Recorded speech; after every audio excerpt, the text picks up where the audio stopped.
আসসালামু আলাইকুম। আশা করি সবাই ভালো আছেন। আলহামদুলিল্লাহ। আজকের ভিডিও প্রথমে একটু অন্যভাবেই করলাম। নতুন পাতিলে রান্না করব। পাতিলটাও আপনাদের সাথে শেয়ার করলাম। সব সময় ননস্টিক কিয়ামির পাতিলগুলোতে রান্না করি। ভাবতেছি পাতিলগুলো একটু চেঞ্জ করব। ননস্টিক পাতিলগুলো স্বাস্থ্যের জন্য একটু ঝুঁকিপূর্ণ, তাই ভাবলাম আস্তে আস্তে একটু চেঞ্জ করব। পরিবারের সবার স্বাস্থ্য ভালো রাখার জন্য, সুস্থ থাকার জন্যই তো আমাদের এত সব কিছু। সবার আগে আমাদের যে জিনিসটা চেঞ্জ করার প্রয়োজন সেটাই আমরা ভুলে বসি। আমার এই পাতিলটা আমি টপার থেকে কিনেছি, স্টিল, খুবই ভালো পড়েছে, ইভেন খুবই মজবুত। বাট 2 থেকে 2.5 কেজি পর্যন্ত রান্না করা যাবে। আমি এখানে 1.5 কেজি পরিমাণ মাংস নিয়েছি, হাড়, মাংস, কলিজা সব মিলিয়ে। এখন দিব গোটা গরম মশলা, তেজপাতা, দারচিনি, এলাচ, লবঙ্গ, গোটা গোলমরিচ সব মিলিয়ে। দিয়ে দিলাম লবণ 1 চামচ, হলুদ গুঁড়ো 1 চামচ, মরিচ গুঁড়ো 1.5 চামচ, জিরে গুঁড়ো 2 চামচ, গরম মশলার গুঁড়ো 1.5 চামচ। এই গরম মশলাটা আমি বাসায় তৈরি করেছি, ডেসক্রিপশনে লিংক দেওয়া থাকবে, দেখে নিতে পারেন। রসুন বাটা 3 চামচ, আদা বাটা 3 চামচ, কুচানো পেঁয়াজ দিয়ে দিলাম বড় সাইজের 3টি। এখন সব মশলাগুলা ম্যারিনেট করে নিব। নতুন পাতিলে কুরবানির মাংস রান্না করা কেমন হবে আল্লাহই ভালো জানেন। সব শেষে 1.5 কাপ পরিমাণ রান্নার তেল দিলাম। তেল দেওয়ার পর আরেকবার ম্যারিনেট করে নিব।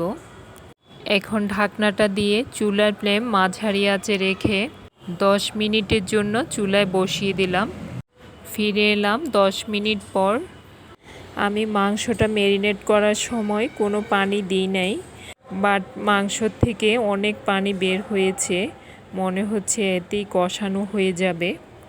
মাংসটা আমি স্প্যাচেলের সাহায্যে উপর নিচ করে দিয়ে আবার 10 মিনিটের জন্য ঢাকনাটা দিয়ে দিলাম। ফিরে এলাম 10 মিনিট পর।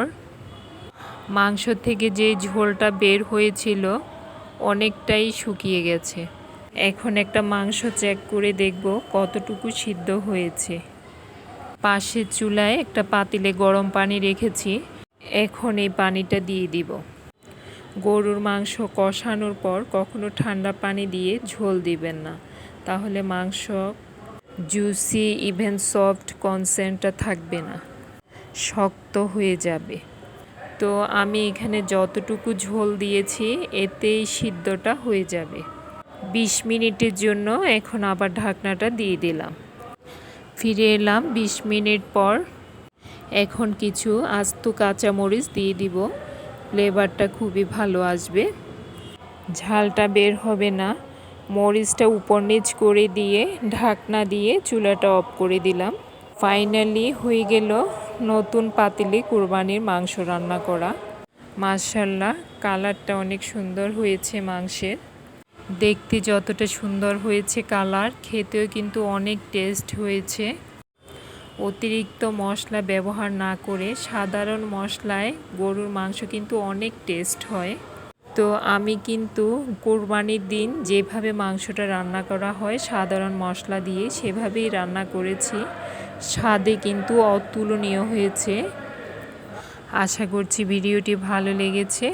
ভালো লেগে থাকলে আমার চ্যানেলটা সাবস্ক্রাইব করার অনুরোধ রইল। আর যারা সাবস্ক্রাইব করেছেন তাদেরকে অনেক অনেক ধন্যবাদ। সাথে একটা লাইক, কমেন্ট করে চ্যানেলের সাথে থাকবেন, যাতে নতুন নতুন ভিডিওগুলো খুব সহজে পেয়ে যান।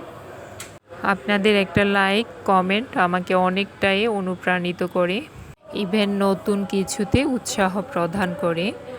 আজ আর নয়, এখানেই শেষ করলাম। সবাই ভালো থাকবেন। আল্লাহ হাফেজ।